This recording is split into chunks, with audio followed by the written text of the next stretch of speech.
for being out here. We're at Trinity United Methodist Church in Greeneville, one of the hard-hit communities in our state. It's been devastated by the storm and the aftermath of the storm, and we're on the ground here.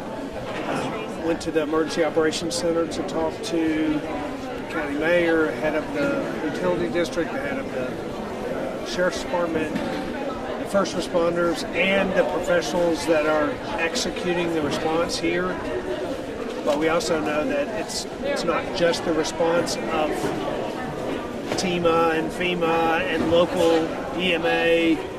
It's the response of the people and the neighbors and the community, church and the volunteers, and it's inspiring to see hope intersect with tragedy, and the outcome is a good outcome for this community. There's a lot of work to do. There are a lot of challenges here. We have a lot of effort being made. We have, as you know, hundreds of National Guardsmen in the region, including 100 in this county. We have 400 TDOT workers that are scouring the region to repair roads, assess bridges. We have officials from one end of the county to the other here and in the other affected counties, but this is encouraging. So yesterday there was a major disaster declared in several of our areas, not Greene County. How do you think that's going to change things from your end? So that disaster declaration allows for reimbursement from the federal government for expenses that people make in their in the aftermath. So it is paperwork that impacts funding. It came quickly, and we were grateful for that. We asked for it quickly, which was important. The most important thing is to have a quick response and then follow up with the declarations that lead to funding that come after the cleanup begins. And you've been on the ground here a couple of times. What's been the biggest change that you've seen over the last several days as you're visiting the region? You know, I think we've certainly seen the number of people without power dramatically decrease. We've seen the number of people without water decrease. This county, for example, the vast majority of this county has no water at this point, but the work that has been done by the local utility district and support, the work that's been done means that within the next few days, we expect that there will be water here if things go well. That's a big change, and it will be a dramatic change for this county. Sadly, we've seen loss of life. The unaccounted for person count is dropping. We're accounting for individuals, and that's something that's tragic and difficult, but the resolution of that's important. What I've seen, you ask about what's changed in the last 3 or 4 days, and I've been coming every other day. Forward progress in every step of the way, in every meaning, in every sense of the word.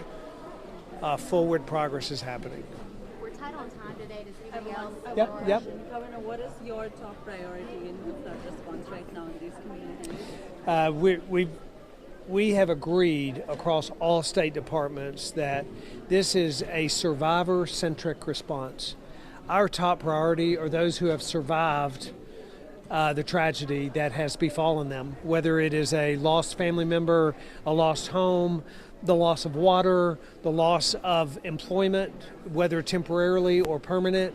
They're survivors, and Tennesseans are survivors, but our response is survivor-centric, and that is our focus right now, is finding and making sure that everyone who has been impacted and has survived the outcome of this terrific storm on our state, that those survivors are finding their way to the supplies and the supports that are necessary for them to move forward. Governor, we saw in the briefing yesterday that obviously this is weighing heavy on you and so many officials. What does it feel like when you come and see the damage that you've seen so far? It's hard because you interact with people and you're reminded that these are real lives that are that have been lost. These are real families that are being affected in some ways for the rest of their lives. And when you talk face to face with people, you're affected and impacted by that. It's not something off in the distant in another place. These are real live people whose lives are being changed. So it inspires me. It inspires our team. I think you saw in the press briefing yesterday, our team of director becoming emotional, talking about how important it is that we serve these Tennesseans. Our team and the local teams here are inspired. We know these are real people. We know these are communities that are hurting. And we know that it is our job to have this survivor-centric response. And that's what's happening across the state. So there's been a lot of misinformation going on. So what would you like to say to dispel those rumors and just make sure people know what's going on? I think what's most important is that the heart behind and the professionalism behind the agencies, whether it is the local sheriff's department, whether it is TEMA, whether it is FEMA, we care most about the survivors of this incident. And, be very cautious about misinformation. The government is not taking resources. If it doesn't seem to make sense, then it's probably not happening.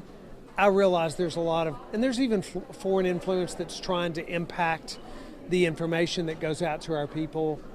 The people in this state are wholeheartedly focused on the survivors in this state, and we'll continue to do that, and we will not pay attention to the misinformation.